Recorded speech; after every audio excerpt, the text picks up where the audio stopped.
Hi, my name is Mary Vukusevich and this presentation is about acquired macular diseases.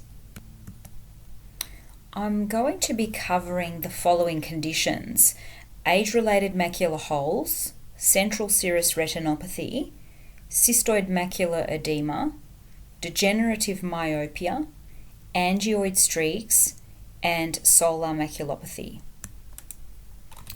Macular degeneration is also an acquired macular disease, but that is covered in a different presentation to this one.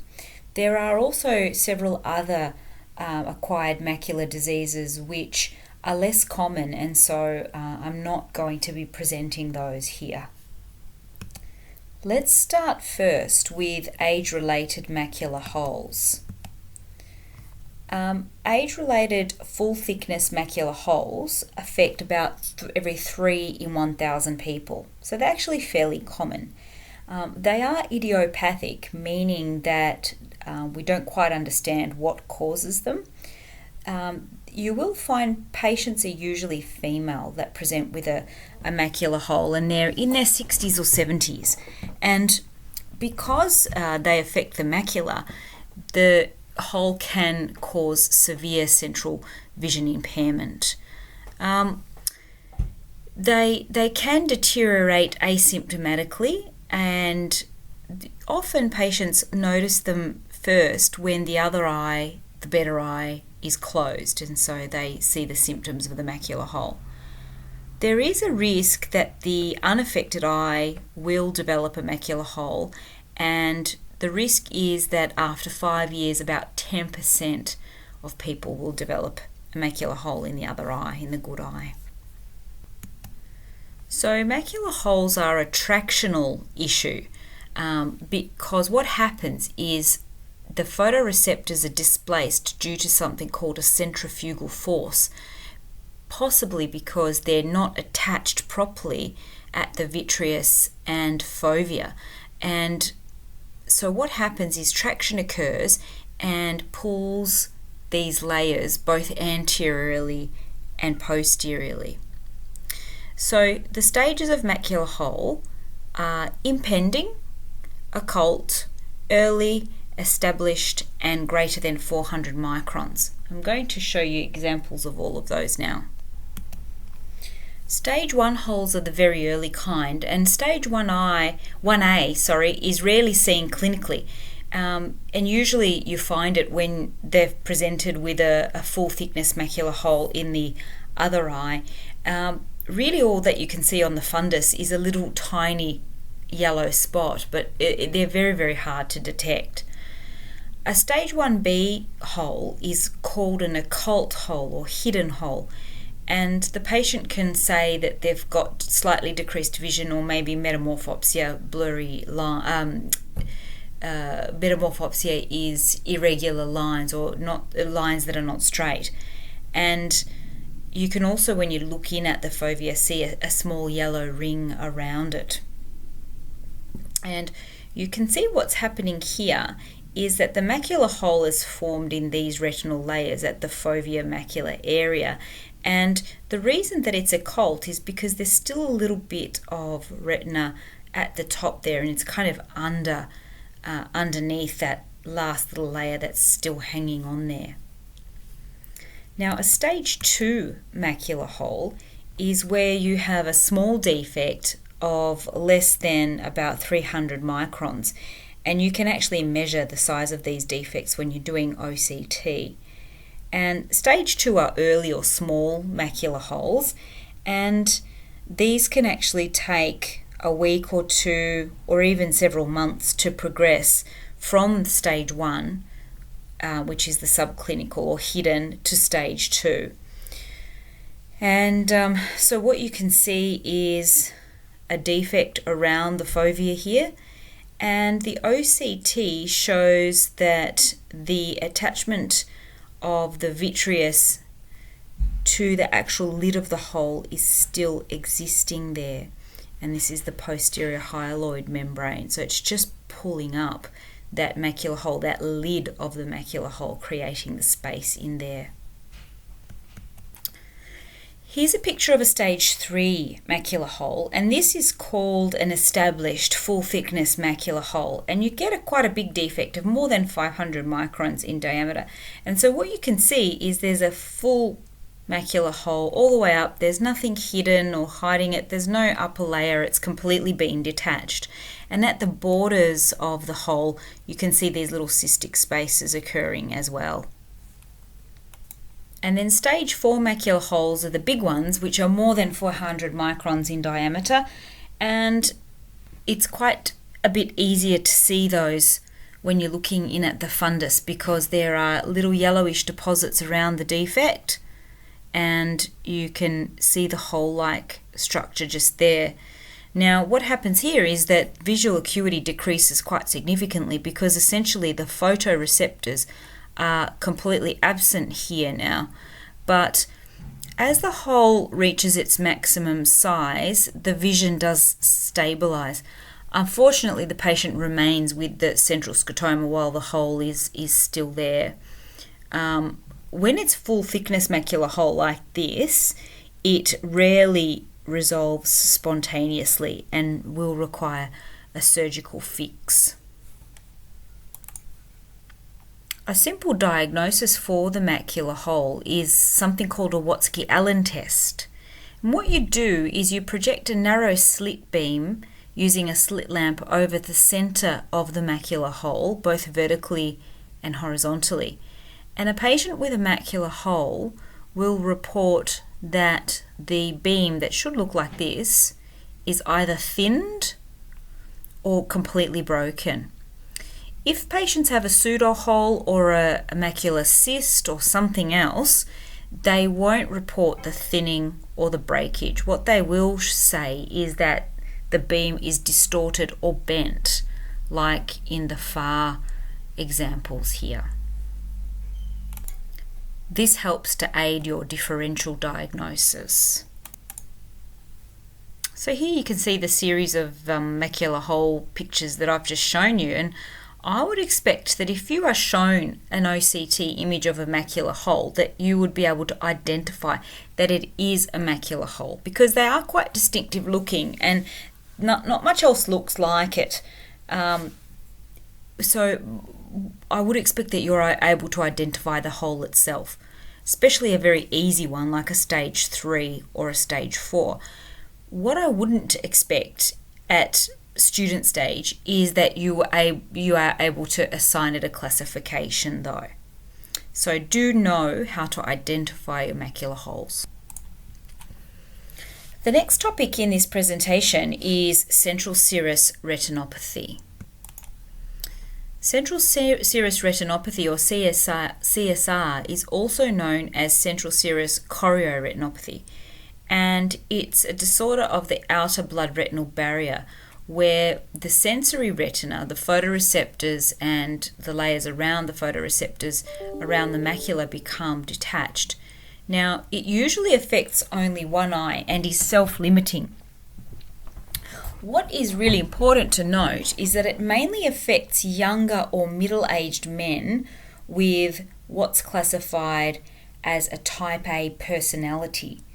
So type A individuals can be described as being impatient, time-conscious, controlling, concerned about their status, extremely competitive, ambitious, businesslike, aggressive, and will have difficulties relaxing, as opposed to a type B personality who you could describe as being patient, relaxed, easygoing, and someone who generally lacks an overriding sense of urgency. If a type A personality male appears in your clinic, you will notice very quickly, and they will be quite highly strung. And so if they're younger to middle-aged, be aware of CSR as a potential problem. Now, it can affect women, but usually it happens when they're much older, and it can also appear in pregnancy.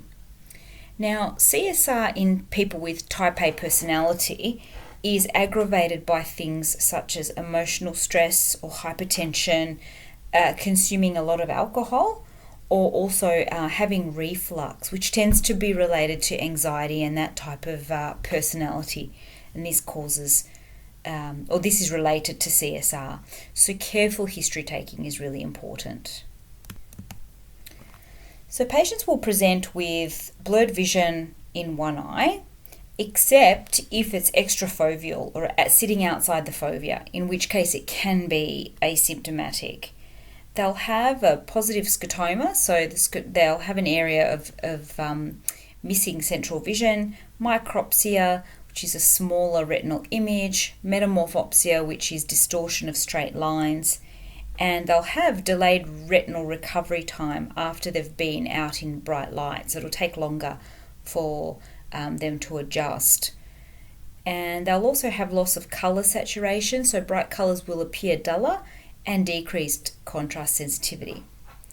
You'll usually find clinically that vision is reduced to about 6/9 or 6/12, and this is usually correctable to about 6/6 with a weak plus lens. So with a weak plus lens, I mean a plus 050 to a 1 lens.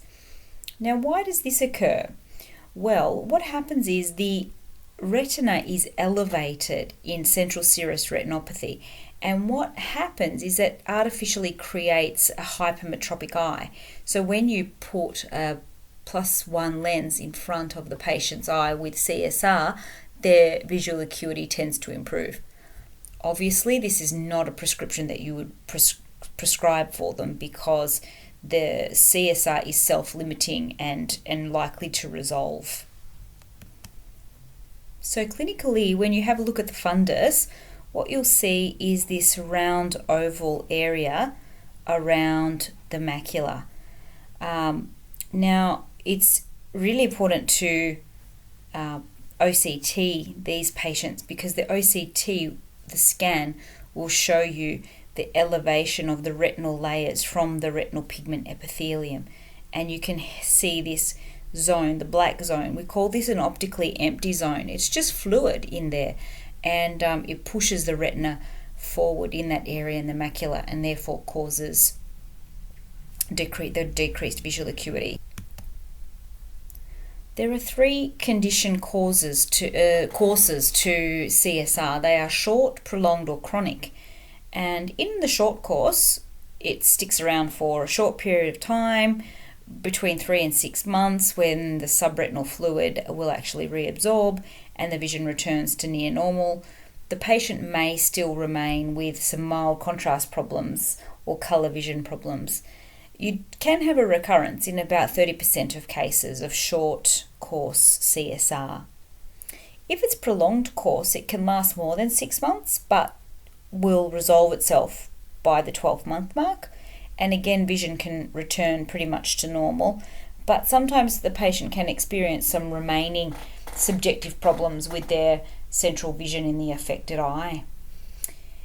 And then the chronic course is rarer, and it occurs mostly in patients aged over 50, and this is where it lasts longer than 12 months. And the changes to the retinal pigment epithelium get worse and worse over time, and the vision becomes adversely affected over time.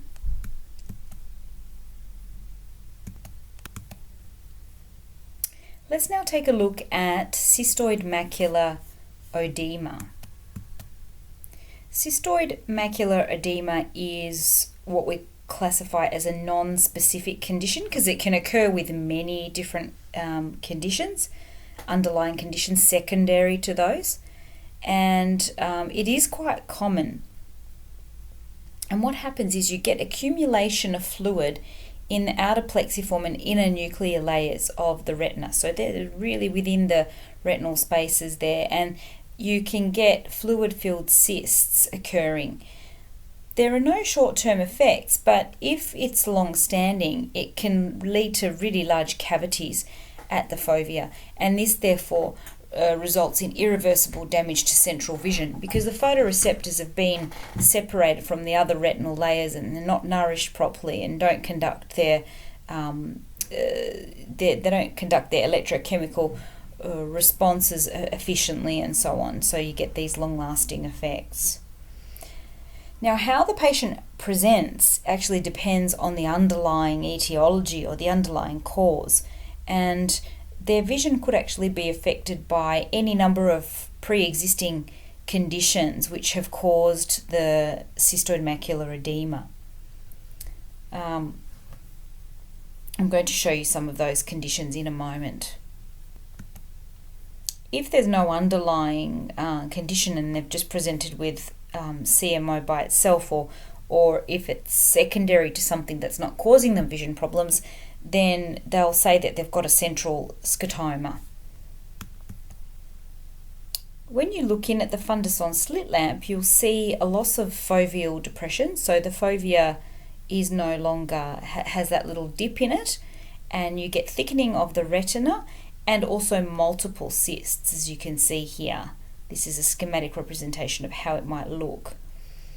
Sometimes in early cases it might be harder to see these cysts, but that's where OCTs are a lot better to help diagnose.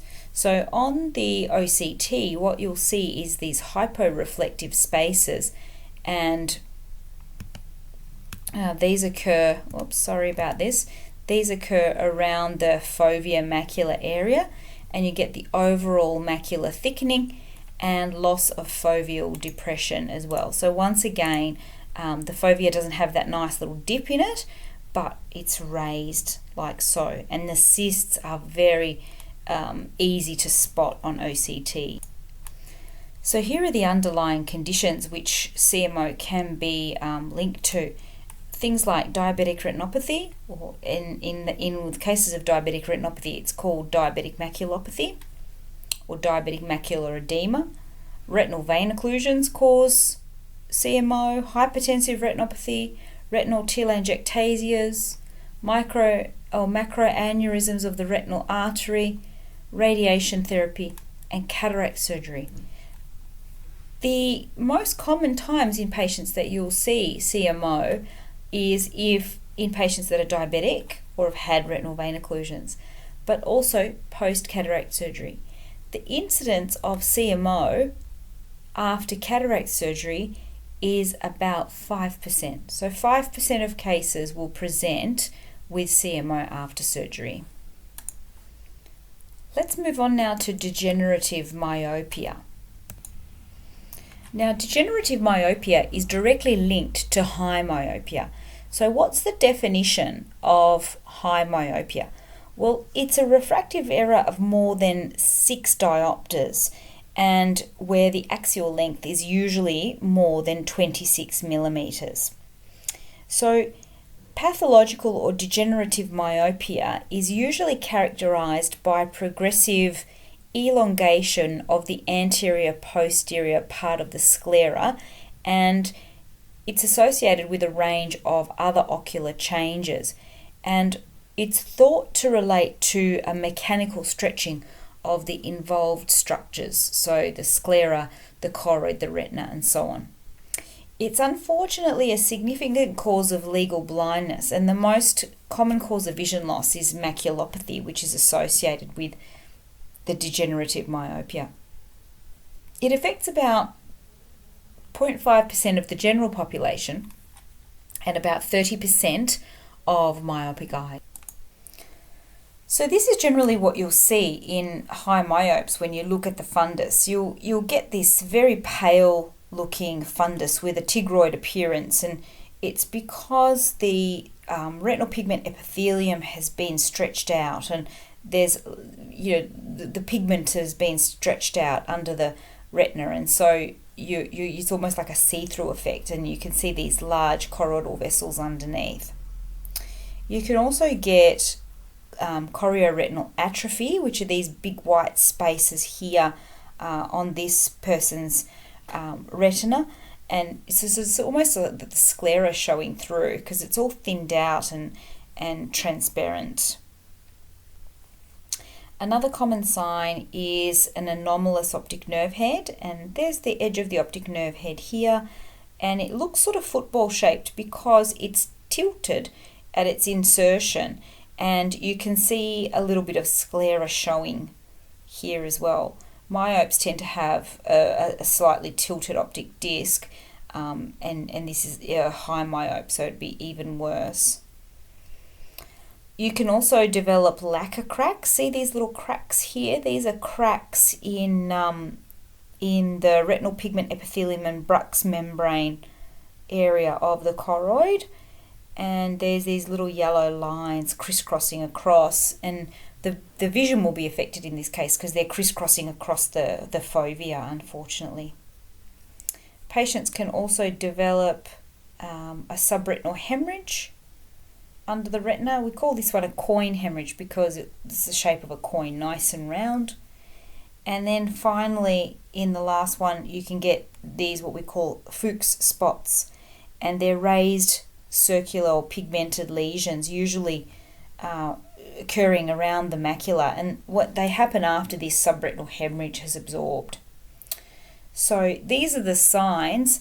Whilst it's not entirely that common, it's expected that you probably would be able to suggest a differential diagnosis if you were to see particularly one of these four retinal appearances.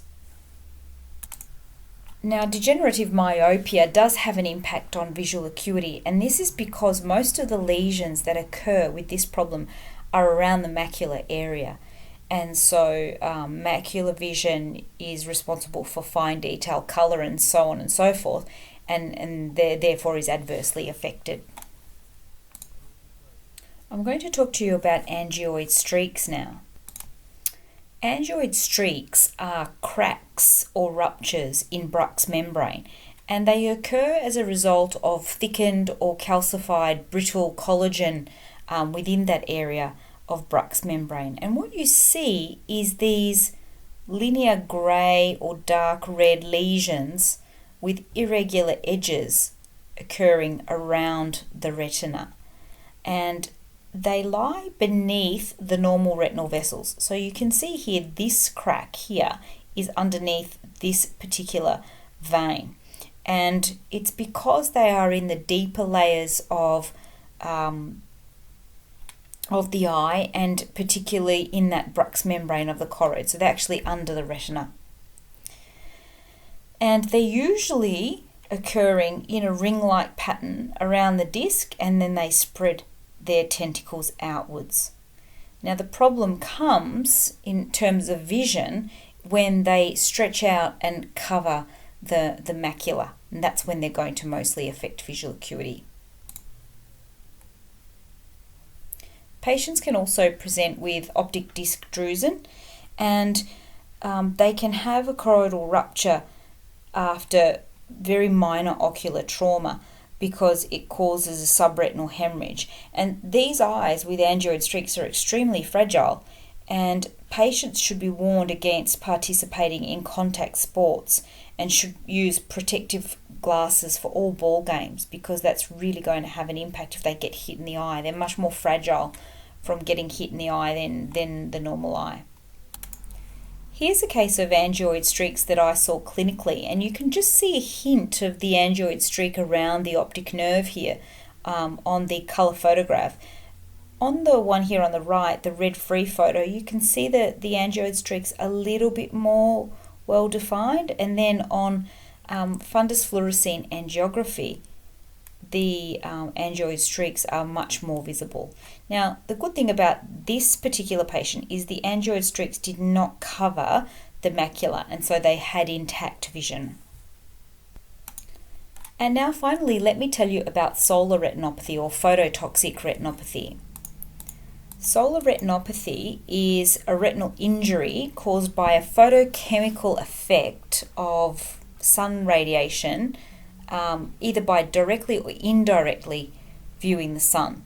So usually patients present within 1 to 4 hours of solar exposure, and they can have either unilateral or bilateral central vision loss and a small central scotoma. The vision loss will depend on the extent of the damage. So you can get this problem by looking at the sun directly, but you'll also find this injury in welders from the bright flash of a welding torch. So what you'll see on the fundus when you're having a look at someone with solar retinopathy is this tiny little yellow spot at the fovea, which can fade a little bit over a few weeks. And then it's really good idea to have a look at what it looks like on OCT. And so what you see is this little hyporeflective space, which is affecting the outer retina and particularly right at the fovea, because obviously this is what the patient has looked at the sun with directly with their fovea. This is an irreversible condition. These photoreceptors have been burnt through by the light rays and they can't be recovered.